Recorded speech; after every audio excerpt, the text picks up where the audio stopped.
लोग जो है सेल चैप्टर सेल मतलब कोशिका अध्याय 3 चैप्टर का नाम है कोशिका। इसी से संबंधित विषयों पर चर्चा कर रहे हैं। तो सेल के बारे में आपको पूर्व में जानकारी दे चुके हैं। आज जो है आपको मुख्य रूप से बताएं कि प्लाज्मा झिल्ली, जिसको अंग्रेजी में प्लाज्मा मेम्ब्रेन या सेल मेम्ब्रेन का है, वास्तव में कोई भी कोशिका, चाहे वो प्लांट कोशिका हो या वनस्पति कोशिका हो, सभी कोशिकाओं में 3 प्रकार के आवरण पाए जाते हैं। और इन 3 प्रकार के आवरणों में प्रथम आवरण जो है उसको अगर प्लांट सेल के बारे में बोलते हैं तो प्लांट कोशिका में तीन तरह के आवरण में प्रथम आवरण एपिडर्मिस, ये प्लांट में, और वही एनिमल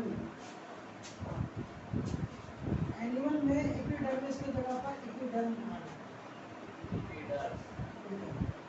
दूसरा है मेसोडर्मिस, इसको हिंदी में बोलते हैं बाह्य भित्ति,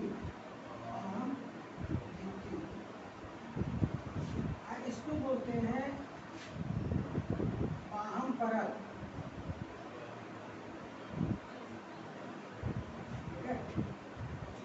भित्ति भी बोल सकते हैं। दूसरा है मेसोडर्मिस,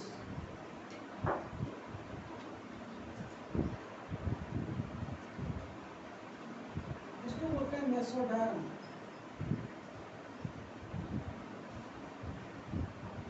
मध्य भित्ति, मध्य परत। चौथा में है एंडोडर्मिस,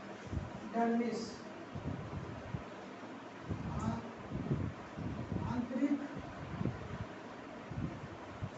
भित्ति। एंडोडर्म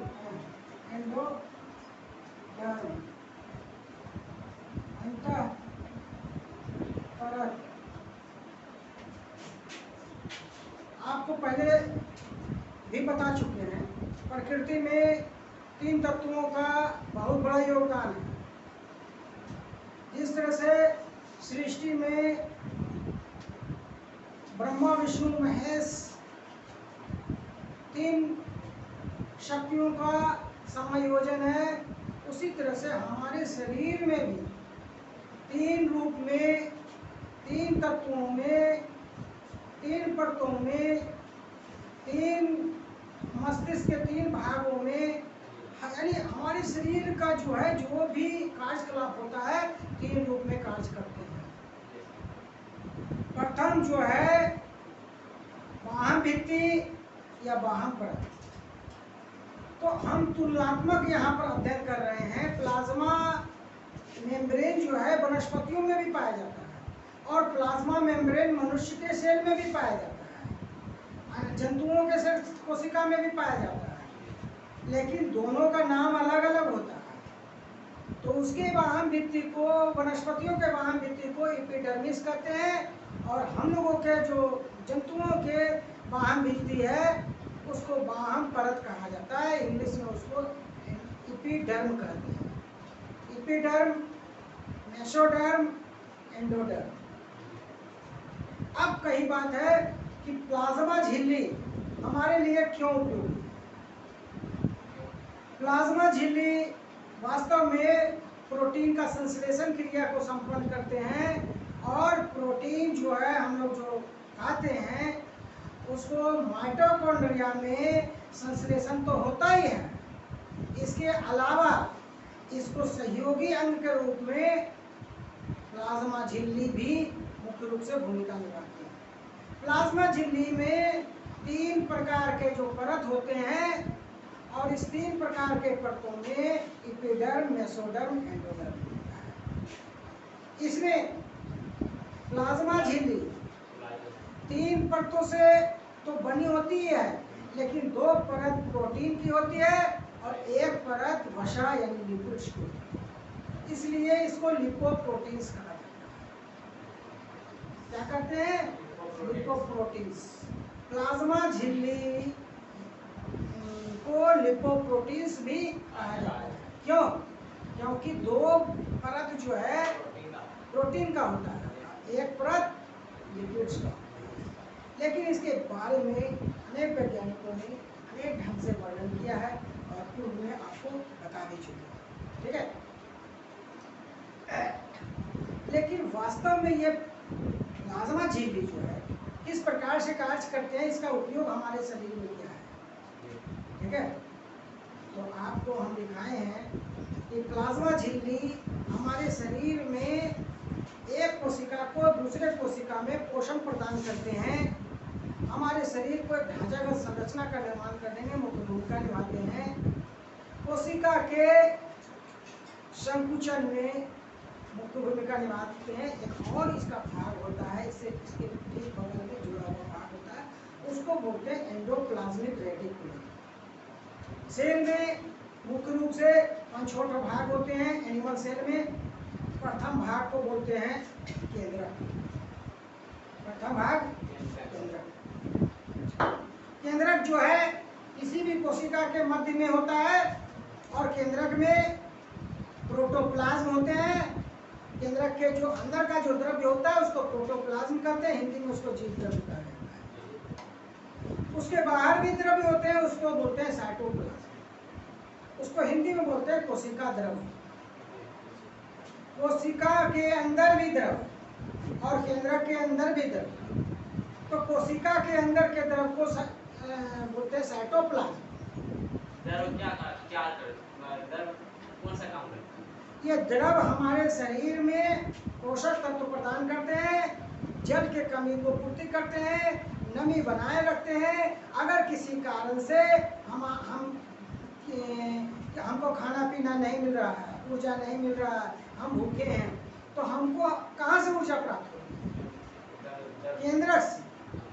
जब हमारे शरीर का विभिन्न अंगों का ऊर्जा खत्म हो जाता है तो केंद्रक से ऊर्जा प्राप्त होती है। केंद्रक में जो संचित ऊर्जा है जीव द्रव के रूप में और कोशिका द्रव के रूप में, यही ऊर्जा हम लोगों को प्राप्त होती रहती है। तो ये द्रव के रूप में होता है और इस द्रव्य में प्रोटीन, कार्बोहाइड्रेट, विटामिन, खनिज लवण, ये सभी पोषक तत्व पाए जाते हैं। इसमें प्रचुर मात्रा में जल भी होता है और कुछ लसलसे पदार्थ होते हैं। इसमें गुणसूत्र भी पाया जाता है जिसके टूटने से डीएनए आने लगता है, ठीक है, हम बता चुके हैं। तो इस तरह से हम कह सकते हैं कि प्लाज्मा कोशिका के अंदर मुख्य रूप से केंद्रक पाया जाता है और केंद्रक के इर्द गिर्द कई संरचनाएं हैं।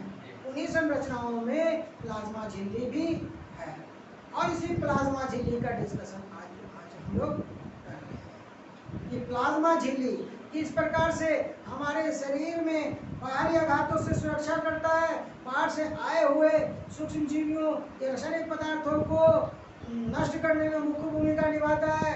प्लाज्मा झिल्ली में पाए जाने वाले प्रोटीन हमारे शरीर को एक लहरी स्तर प्रदान करता है, कोशिका में पोषण प्रदान करता है और कोशिका को लचकदार भी बनाता है। प्लाज्मा झिल्ली को लिपोप्रोटीन इसलिए कहते हैं क्योंकि 2 भाग प्रोटीन होता है, बीच में लिपिड्स होते हैं। ये एक तरह से सैंडविच की तरह होता है। सैंडविच मतलब समझते हैं? सैंडविच का मतलब होता है पाव रोटी के बीच में मक्खन। पाव रोटी दोनों तरफ से 2 पाव रोटी को जोड़ दीजिए और बीच में मक्खन दे दीजिए या कोई भी चीज़ खाने का चीज़ दे दीजिए तो उसको सैंडविच कहा जाता है। इसी तरह से हमारे शरीर में ये लिपोप्रोटीन्स प्लाज्मा मेम्ब्रेन या प्लाज्मा झिल्ली या कोशिका झिल्ली कहलाता है, ठीक है। कोशिका झिल्ली एक और मुख्य भूमिका निभाता है, वो है मुख्य रूप से पोषक पदार्थों के आदान प्रदान करने में भी इसका प्लाज्मा झिल्ली का बहुत बड़ा योगदान है। और कोशिका झिल्ली के कारण ही हमारे शरीर की कोशिकाओं का विशेष आकृति प्रदान होता है। और कोशिका झिल्ली जो है एक प्रकार से प्रोटीन संश्लेषण क्रिया में भी मुख्य भूमिका निभाते हैं। अगर माइटोकॉन्ड्रिया सही से कार्य नहीं कर रहा हो तो इसके स्थान पर राइबोसोम्स, गोल्जी बॉडी और ये जो प्लाज्मा झिल्ली है, इन सबों का भी उत्तरदायित्व होता है। ठीक है, ये विपरीत परिस्थितियों में कार्य करते हैं। देखिए, हमारे शरीर में ईश्वर जो है हर चीज का अल्टरनेटिव दिया है, समझ गए? हर चीज का अल्टरनेटिव है। कोई एक अंग अगर कार्य करना बंद कर दे तो उसके जगह पर दूसरा अंग कार्य करना शुरू कर देता है। अगर वो भी अंग कार्य करना बंद कर दे तो उसके जगह पर तीसरा अंग कार्य करना बंद शुरू कर देता है। इस तरह से अल्टरनेट हर चीज का है, समझ गए? तो इस तरह से ठीक है, ओके, थैंक यू।